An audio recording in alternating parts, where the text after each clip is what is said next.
continue vos abençoando. Queridos, eu quero tomar por base esse texto, tendo em vista que o tema proposto está voltado para a unidade, que é um tema abrangente, mas no contexto de algo que foi o principal ponto do ministério de Jesus, que foi conseguir unir o que parecia não ter mais jeito. Se nós observarmos, os irmãos vão entender no texto, e o contexto do texto lido mostra uma preocupação por parte de autoridades religiosas pelo que estava acontecendo naqueles dias. A Bíblia categoricamente nos mostra, e os irmãos hão de convir, o desafio proposto que Jesus enfrentou a adentrar na história do ser humano. Se nós observarmos cerca de 538 a 40 anos antes de Cristo, os irmãos hão de perceber que não houve mais reis dentro de Israel. O povo sai do cativeiro e os irmãos não vê a monarquia mais em evidência. E com a ausência da monarquia, os irmãos percebem que o sumo sacerdote tornou-se a figura central em Israel. Então ele se tornou uma figura tão central que nele foi concentrada toda a autoridade, desde o santuário e fora dele, em um contexto judaico. Este homem, ou este eleito, ou este escolhido, ungido para sacerdote, as suas ordens estavam todas as demais hierarquias, como os sacerdotes, levitas que estavam no contexto, e toda a administração, tanto pública como religiosa. Com o advento do tempo, foram aparecendo regalias oriundas do Império Romano, que tinha uma influência fundamental dentro da Judeia, até porque a Palestina era subordinada a Roma, ao Império. Então, com isso, fez com que este sumo sacerdote vivesse regaladamente bem, e com isto, a evidência pós-cativeiro, com o decorrer das probabilidades administrativas, vem os grupos religiosos. E entre estes grupos religiosos, sobressaía sobre todos os demais os fariseus. Os fariseus, que era formado de sumo sacerdote, de sacerdotes, de anciões e sacerdotes que se tornaram escribas ou doutores. Este grupo era o maior, era o mais contundente, a ponto deste grupo ser responsável por toda a purificação de Israel, tanto no templo como fora do templo, na questão religiosa. O interessante é que, como todo o poder concentrado no sumo sacerdote, então aqueles que ele queria agradar, agora fazia parte de cúpula como líder dos soldados do templo. Em suma, houve um nepotismo, houve uma questão generalizada de jogos de interesses e de disputas partidárias dentro do contexto religioso. Este contexto que cada dia ia mais se deturpando-se, a ponto de que, como os sacerdotes não tinham provisão profunda, alguns deles, como levitas, eles tomavam conta da porta, outros no louvor, e outros optavam ou vinham a ter a opção de se tornar mestres ou escribas. Com o contexto generalizado, os irmãos hão de conver que este sistema agora se tornou algo pessoal, algo palpável de regalias, a ponto de que se fazia de tudo para não perder o cargo. porque os privilégios vinham de Roma. Então tudo que agora trazia era tudo para manter-se de pé, desce no que desce. E com isso começaram a viver uma ortodoxia morta, ou seja, um princípio sem realidade, um princípio sem vida. Isso implicava dizer que eles agora, dentro de um contexto legal, eles queriam adaptar e buscavam sempre a palavra de Deus à sua própria vida. A palavra tinha que se adaptar ao jeito que eles queriam viver, enquanto contrapartida a Bíblia ensinava o contrário, que é o eles ou o ser humano que tem que se adaptar ao que a palavra de Deus exige, e não viver como quer, mas viver como ela manda. Então, com essa falsidade, começou a aparência prevalecer dentro de Israel, dentro do judaísmo. Então, qualquer pessoa que vinha-se com uma mensagem ou com uma ideia revolucionária que batesse de frente a este costume, a estes maus vícios, era tido por ameaça. Vejam que o contexto era pejorativo, a ponto que eles já não mais praticavam o que a palavra pedia, que era o cuidado com os afragelados, o cuidado com os menos favorecidos, o cuidado com a excelência da palavra, o cuidado em viver o princípio do amor a Deus sobre todas as coisas e o próximo como a si mesmo. Ou seja, eles não se importavam mais com nada a não ser os seus próprios interesses. Então, quando Jesus aparece, os irmãos percebem que ele veio para cumprir.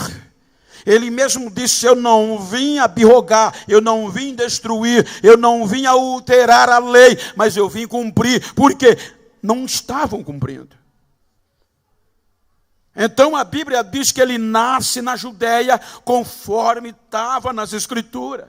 Mas logo cedo ele migra para Galileia por questão de necessidade. E se os irmãos observar geograficamente, a Galileia está no norte. A Galileia é uma fronteira aberta. A Galileia dava a abertura para Fenícia e Síria. E diz o contexto demográfico que parte dos sírios, dos fenícios, começaram a invadir a Galileia antes de Cristo. E havia já uma mistura entre agora os galileus, judeu galileu do norte, e como também os pagãos, os gentios. Por isso que em Isaías capítulo 9, os irmãos já percebem que quando Isaías falava desta região obscura, sem privilégio, menosprezada, que um dia ia raiar uma luz, veja que Isaías diz Galileia dos gentios, por conta da mistura entre pagão e judeus na região do norte. Então, quando você vai para o Novo Testamento, quando Mateus, no capítulo 4, versículo 15, faz menção desta mesma Galileia, ele chama Galileia das nações, por conta desta mescla de pessoas, e isto diz o contexto histórico, que esta mistura fez com que os galileus perdessem o fervor espiritual, e por perder o fervor espiritual, os galileus já não eram mais bem vistos pelos judeus do sul, aonde estava o contexto da elite. Então havia um menosprezo sem ninguém ter vergonha de falar acerca do sul para o norte, ou seja, a Galileia era menosprezada por alguns motivos. Primeiro, porque era roça, era pesca, não tinha um contexto acadêmico elevado. E segundo, por conta do fervor espiritual, eles não encaravam o fariseísmo, eles encaravam com naturalidade, com liberdade. Eles já não viviam o que o fariseísmo que predominava no sul queria que eles vivessem. Então todos os judeus do sul teciam comentário pejorativo acerca de quem era da Galileia. Então isso trazia um contexto que a Bíblia diz que, como Natanael era de Caná, de um vilarejo da Galileia, ele mesmo sabia que era pejorativo. Veja que quando ele soube que o Cristo apareceu, ele disse, sabendo de onde ele era, ele mesmo disse, sendo galileu, ele disse, porventura pode sair ouvir alguma coisa boa de Nazaré, que era uma das cidades da Galileia. Então isso era pejorativo. Isso era comum, era o dia a dia. O interessante, gente, é que quando Jesus começa o seu ministério, ele começa vindo da Galileia. Era mais um ponto para o sistema ter medo e querer achar que não ia à frente. Por quê? Quando Jesus ele é batizado, cheio da unção do Espírito Santo, passa 40 dias e 40 noites no deserto, sabendo a impetuosidade desse sistema, sabendo o desafio que tinha pela frente, ele precisava de alguém que tivesse característica para cumprir o que ele queria, porque ele sabia que ia encontrar dificuldade. Então, quando ele vai formar o seu grupo para dar início a esta igreja, veja que ele usa as características favoráveis. Porque enquanto o povo do sul menosprezava os galileus, veja que Flávio Josefo, no contexto histórico, ele diz que os galileus tinham no mínimo 5 características que encaixavam com o que Jesus queria. Primeiro, ele diz que eles eram trabalhadores. Esta era uma característica. Segundo, Josefo diz que eles eram corajosos. Terceiro, Flávio Josefo diz que eles eram ousados. Quarto, eles não tinham medo de tumulto. Eles partiam para cima. Quinto, eles eram patriotas.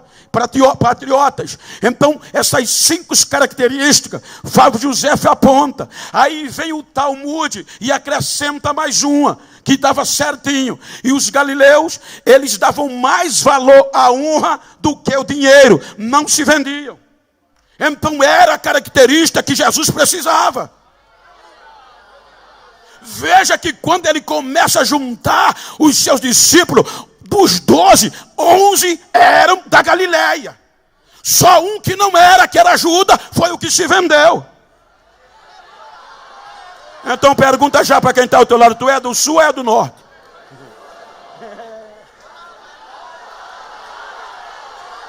Aleluia.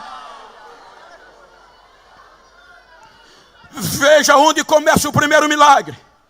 Caná da Galileia. Num vilarejo, sem expressão. Vai para um casamento limitado, que até vinho faltou. Então é quando acontece o primeiro milagre. Quando este milagre acontece, Jesus já estava acompanhado com os discípulos. Aí a Bíblia diz que agora os discípulos creram nele. E quando os discípulos creram nele, então Jesus dali desce para Cafarnaum. E já vem arrebentando. Do Cafarnaum, ele já vem preparando tudo. Ele já vem para onde? Para Jerusalém, para a festa da Páscoa, a primeira vez, depois do ministério.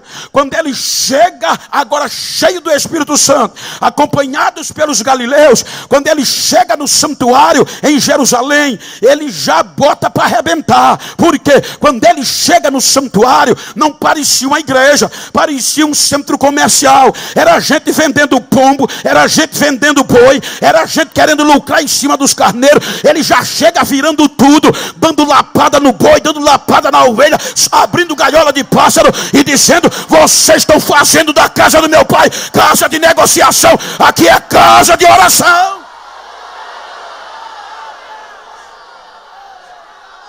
Ele estava junto com os galileus não abriam com medo de tumulto, gente, partiam para cima.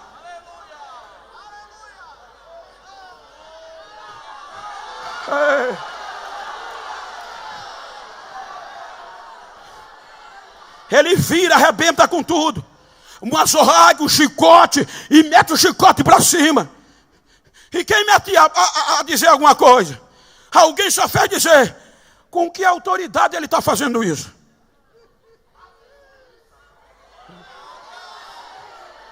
Participa dali.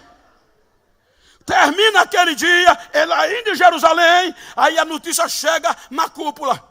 Aí Jesus se tornou uma ameaça para eles. Aí eles agora fazem o quê? Mas ninguém prendeu ele. Aí o texto diz, o contexto anterior da leitura diz, e ninguém pôde prendê-lo. Ninguém meteu a mão. Aí agora o sumo sacerdote com raiva, mandou o quê? Que fosse prender ele. Só que quando Nicodemos, que era um doutor da lei, fariseu, que viu Jesus fazer aquilo, e a notícia já vinha chegando, porque veja que quando Jesus passava, gente, vindo para Jerusalém, a Bíblia diz que as pessoas saíam das aldeias para o receber. E isso tem um contexto tremendo. O contexto histórico diz, por exemplo, eu cheguei em Abreu e Lima. Genival Bento vem para Abreu e Lima. Eu estou falando para você ter uma ideia do passado. Se eu tivesse uma honra considerável, os irmãos iam sair de Abreu e Lima, talvez 200 metros, para me receber. Isso diria o valor da honra que eu tinha. Se pastor Roberto chegasse em Maceió, a gente ia sair 1 quilômetro. Isso dizia que a honra dele é maior do que a minha. Então veja que a Bíblia diz que sempre que Jesus chegava nas aldeias, antes dele entrar, as pessoas saíam. Então quando Jesus partiu da Galileia para Jerusalém, a notícia já chegou em Jerusalém. O povo vai atrás dele, não sei o que é que ele tem. Ele é terrível.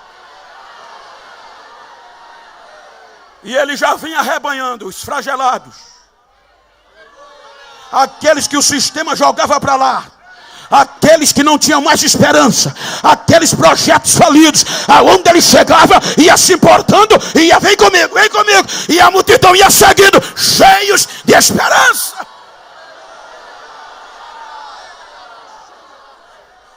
Quando ele chega em Jerusalém, aí Nicodemos já sabia disso. Aí os sumos sacerdotes disse, vão prender. Veja que o texto diz, os servidores, os soldados do santuário, que tinha que cumprir a ordem do sumo sacerdote, foram prender Jesus. O interessante é que não conseguiram, diz o texto. E quando voltaram, a ansiedade do sumo sacerdote era tão grande, que ele pergunta, por que não os trouxeste? Por que vocês não trouxeram ele? Aí os soldados disseram, ninguém nunca falou daquele jeito. A gente nunca viu um homem falar daquele jeito. Aí eles dizem, vocês também foram enganados?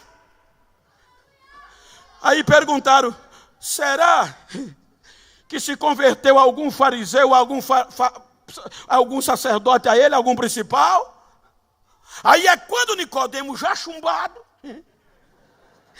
aí ele quer defender. Ele diz, porventura condena a nossa lei a um homem sem primeiro ouvi-lo, sem primeiro saber o que ele faz.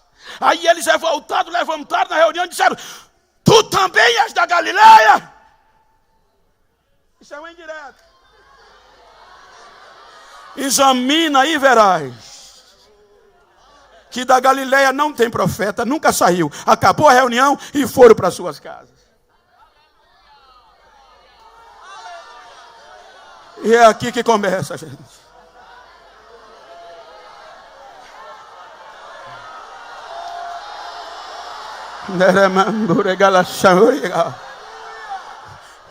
Ninguém sustentou mais. Agora Jesus vai pregar, vai ensinar. Veja que o foco da mensagem de Jesus era o amor, era o cuidado. E por onde ele passava, você pode olhar, gente. Só seguia Jesus, a maioria, eu creio. Eu vou uma indireta, um contexto simbólico. Eu creio que 99% dos que seguiam Jesus era tudo da ralé. Se olharmos uma visada panorâmica na Bíblia, quem olhava era menosprezado a ponto, gente, de o sistema ter este cunho para tentar deturpar a imagem de Jesus e dos seus seguidores. Veja que só era ex-prostituta, só era ex-cego, ex-coxo, ex-aleijado, ex quem ninguém dava mais nada, ex-leproso, ex aquilo, todos que o sistema jogava por terra e não tinha cuidado. Jesus disse: agora vocês vão valer a pena, agora vocês não serão mais um projeto falido, eu me importo com vocês. E começou a fazer o milagre.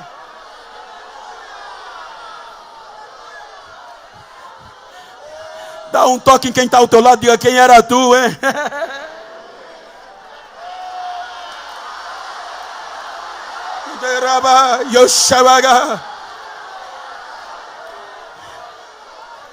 Então determinaram.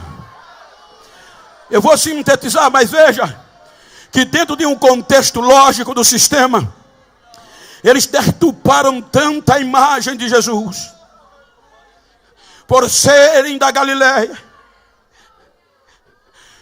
que ficou vergonhoso seguir a Jesus. Veja que o próprio Nicodemo foi ter com ele à noite, para não ser visto pelo dia, porque agora era pejorativo, era crucial, era danoso, era vergonhoso. E a palavra vergonha, independente do dialeto, do idioma, ela está relacionada à desgraça, à vergonha, à miséria. Não tem como escapar. Então, dentro de Jerusalém e adjacência, desencadeou uma praga que quem seguisse a Jesus, quem professasse Jesus, quem confessasse Jesus, era miserável, era vergonhoso. E muitos foram chumbados, muitos queriam desistir. Vejam que quando você vai para Mateus capítulo 10, isso foi tão contundente que Jesus tocou no assunto com os discípulos. Veja que ele chega para os discípulos e diz: uma coisa eu tenho que ensinar a vocês, eu vou enviar vocês a pregar a minha palavra. Portanto, todo aquele que me confessar diante dos homens, isso é motivacional, eu o confessarei diante do meu Pai. Ou seja, quando a gente vai para Lucas registra, a ponto que quando Jesus uma vez sai da oração, reúne os discípulos e faz uma pergunta: o que dizem as pessoas de mim? Quem eu sou? Aí alguns dizem Senhor, alguns dizem que o Senhor é Elias, e outros João Batista, ou um dos profetas ressuscitados. Aí Jesus vira para os obreiros, para o seu ministério, e diz: e vocês, o que dizem que eu sou? Aí Pedro levanta e revela o que até aqui não estava revelado: tu és o Cristo de Deus, tu és o Cristo de Deus, o ungido, o esperado, o remidor, o salvador, tu és enviado de Deus. Aí Jesus disse: não diga a ninguém, Pedro.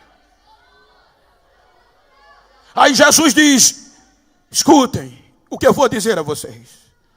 É necessário que eu seja rejeitado pelos fariseus, pelos escribas e pelos anciões, e eu morra, mas no terceiro dia eu ressuscitarei. Aí aqui é que pega o negócio. Ele na continuidade começa dizendo: todo aquele que queira vir após mim, negue a si mesmo, tome a sua cruz e siga-me. No versículo 26 ele diz: porque todo aquele que se envergonha, veja que Jesus não diz isso aleatório, era uma realidade. Ele diz: todo aquele que se envergonhar de mim e da minha palavra, eu me envergonharei dele diante do meu Pai e dos seus anjos, quando eu vier na sua glória. Portanto, vocês vão ser taxados, vocês vão ser menosprezados, vocês vão ser tidos por gentinha, vocês vão perder até a vida. Mas uma coisa eu digo: aquele que perder a sua vida por amor de mim, salva-la, acha-la. Ele ensina, ele bate de frente. Não para, não tem medo, vai para cima. O sistema se revolta. Temos que prendê-lo. Mas como prender? Que cada dia tinha milagre diferente. Não havia mais milagre, gente. Jesus foi quem trouxe isso para os israelitas depois de muito tempo. Então os cultos deles eram a mesma coisa. Oração repetida, culto repetido. Tudo tradicionalmente pré-escrito. E Jesus não. Ele pregava, por onde ele pregava, a notícia chegava. Hoje o morto levantou. Hoje o cego voltou a ver. Hoje o aleijado voltou a andar. Hoje quem não tinha esperança está dando glória e está sendo gente. Agora o negócio mudou. Aí diz o texto que eles agora procuravam Jesus, não para prendê-lo, mas para matá-lo. Aí agora Jesus começa a mostrar aos seus discípulos a sua verdadeira função: o amor, o cuidado um do outro. Antes dele se entregar, ele olhou para os discípulos e disse: escuta, gente, ninguém tem maior amor do que esse, de dar a vida pelos seus amigos. Ame um ao outro.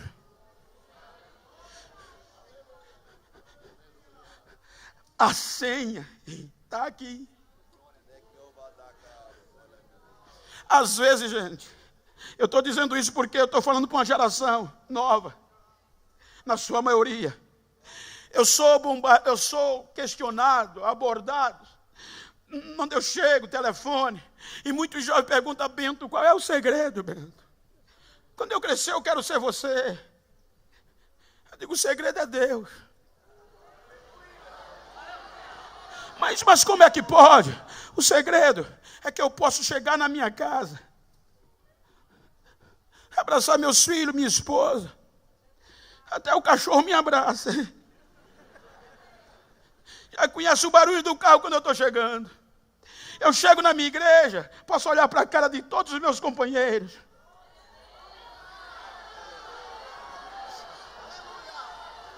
Eu posso chegar na rua e andar com o peito aberto sem temor, porque ninguém vai me acusar das minhas fraquezas. Eu tenho, mas no que eu posso fazer, no que se diz tocante ao se importar, ao ajudar.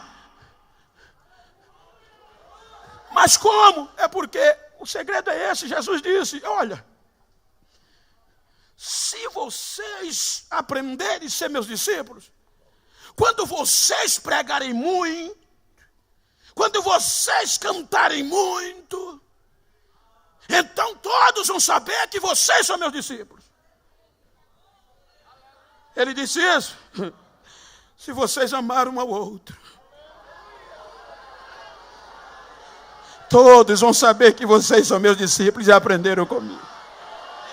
Um novo mandamento eu dou a vocês: amades uns aos outros como eu vos amei. Se importe com um do outro. Carregue.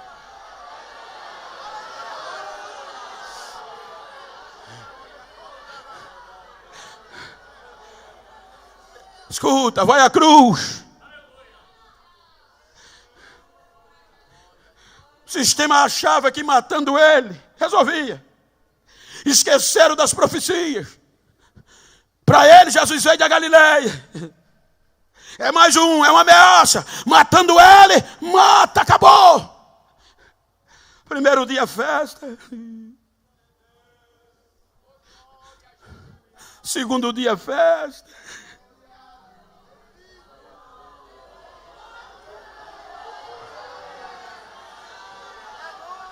O plano deles foi bem feito e arquitetado, gente. Eles fizeram um plano redondo.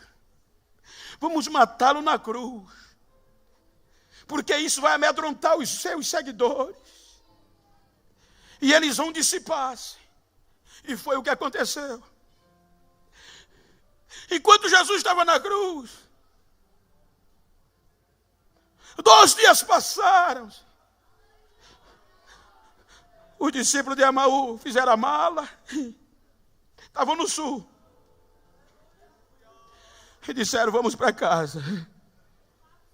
Pensávamos que era ele, mas não era não.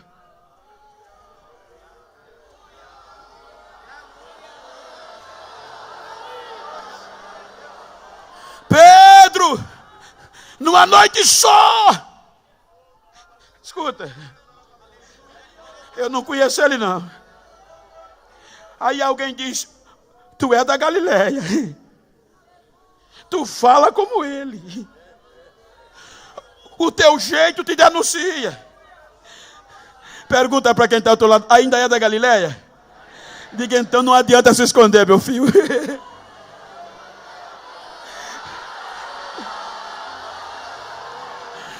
Pode tentar se esconder, mas quando olhar para a tua cara, vai estar lá, tu é da Galileia, tu é dele, tu fala como ele, tu adora como ele, tu dá glória como ele. A tua voz diz quem você é.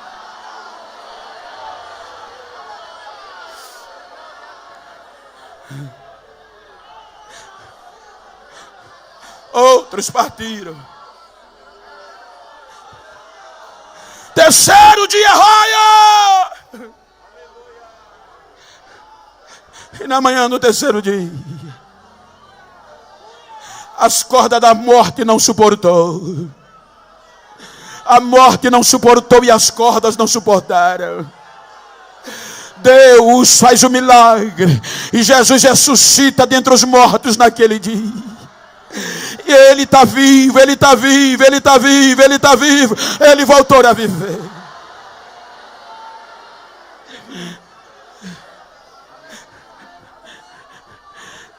Quem primeiro sabe? As mulheres, que não tinha muitas credibilidade na época.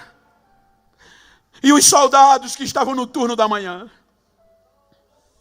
Foram dizer aos sacerdotes, ele voltou a viver, ele está vivo. Os sacerdotes pagaram propina. Não, continue, espalhem pela cidade que ele continua morto. Os discípulos levaram o corpo dele. E essa notícia foi prioridade, tomou conta da cidade.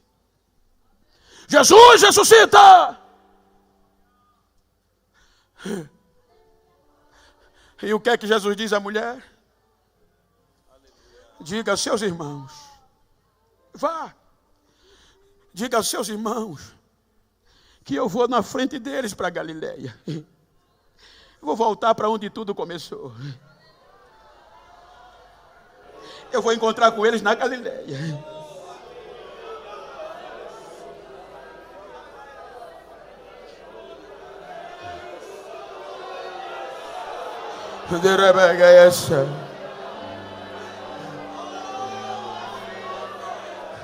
E ele vai. Eu um dia parei nisso aqui e comecei a chorar do nada. Porque eu comecei a analisar o nosso contexto. E me faz lembrar agora quando eu falei de se importar. Quando o tema fala de se importar. Será que o Genival Bento faria o que ele fez? Ou tinha aprendido o que ele ensinou? Pela lógica, não era para Jesus deixar aquela raça para lá. Eles viam os milagres.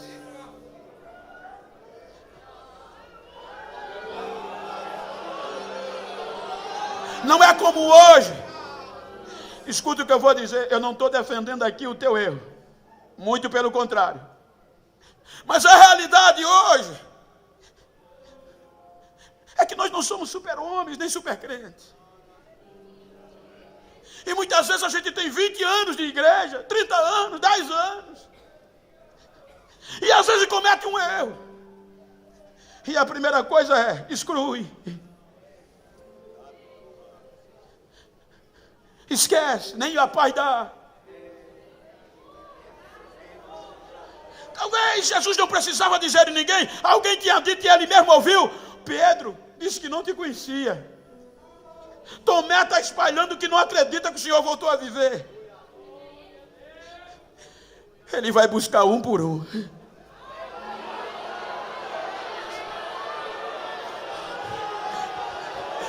Se você puder olhar para quem está ao teu lado e dizer para ele, eu posso te perguntar uma coisa? Se um dia eu cometer um erro, Você vai me buscar?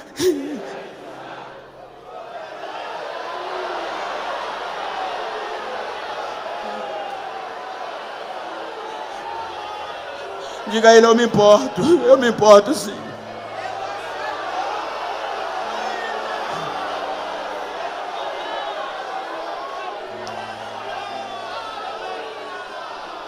Arrebanha tudinho. Só o que não era da Galileia se vendeu, que foi Judas. Os outros ficaram. Ele arrebanha 40 dias, que é após a Páscoa, contando 40 dias é quaresma. Durante todo o período quaresma, 40 dias, ele passa com eles, ensinando-os, motivando-os a não desistir. Quando está perto de subir, ele diz: vocês vão ser minhas testemunhas. Vocês vão sacudir por este amor a Judeia, Samaria, Jerusalém e os confins da terra. Mas esperem até que do alto sejam revestidos. Vai aos céus, 10 dias passam, vem o Pentecoste, 50 dias após a Páscoa, 50, Pentecoste, festa das primícias, festa da semana.